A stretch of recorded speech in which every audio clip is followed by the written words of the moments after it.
There are prisons without walls, without guards, without locks. They exist inside the mind. Overthinking is one of these prisons. It begins with a single thought, harmless at first, but it multiplies, grows claws, and before you know it, you are drowning in your own head. You lie in bed, exhausted, but your mind is wide awake. Memories from the past pull you backward. Fears of the future drag you forward. You rehearse conversations that never happened. You punish yourself for failures that no longer exist. Nietzsche once wrote, "Thoughts are the shadows of our feelings, always darker, emptier, and simpler." Overthinking is not truth. It is only shadow, stretched, distorted, terrifying, but not reality. The first step to freedom is to remember this. You are not your thoughts. They are visitors. Some protect you, most deceive you. Why does the mind refuse to rest? Because it is trying to protect you. Your mind believes that if it rehearses every possibility, it can prevent pain. It believes that if it replays every mistake, it can prevent failure. But here lies the paradox. The mind creates pain twice, once in imagination, once in reality. Most of what you fear will never happen, yet you live it anyway, in advance.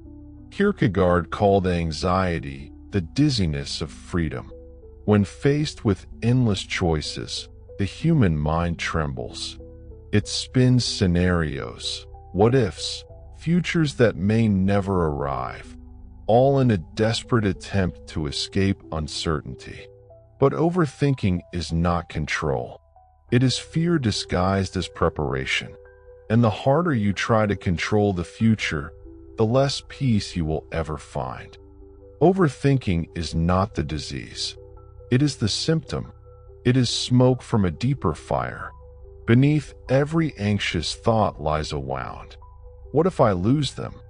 Beneath it is the wound of loneliness. What if I fail?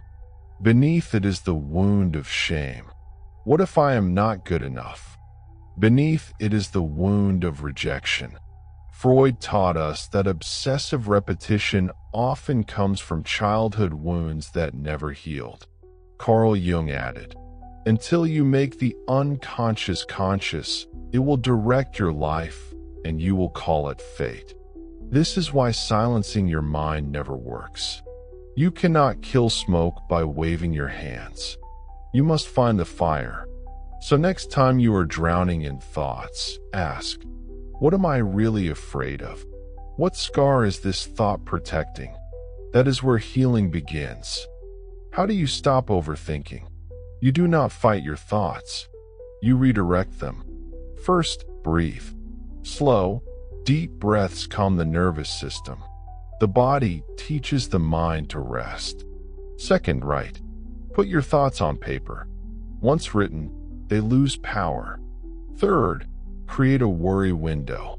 Give yourself 15 minutes each day to think about problems. Outside that time, remind yourself, not now, later. Most thoughts vanish when postponed. Fourth act. Overthinking thrives in paralysis. Do one small step. Even failure brings peace, because at least it is real. Fifth, forgive yourself. Most overthinking is self-punishment.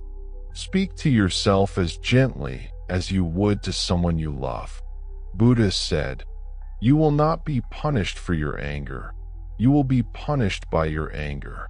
The same is true of thoughts. You are not punished for them, but by them.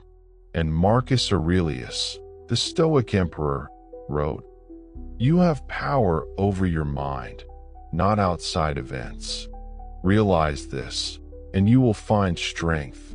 Peace is not the absence of thought.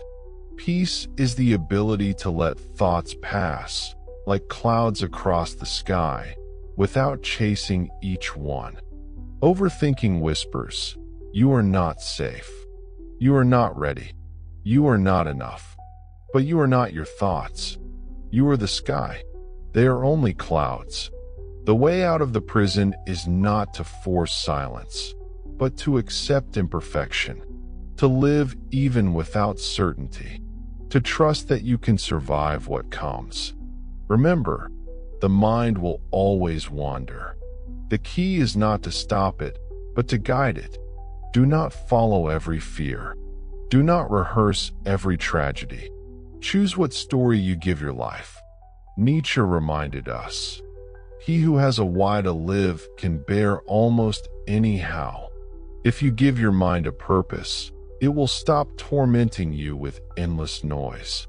Peace does not come from controlling life. It comes from surrendering to it. Trust life. Trust yourself. The prison doors were never locked. You only had to stop rattling them. Hear these words carefully. You might never encounter us again.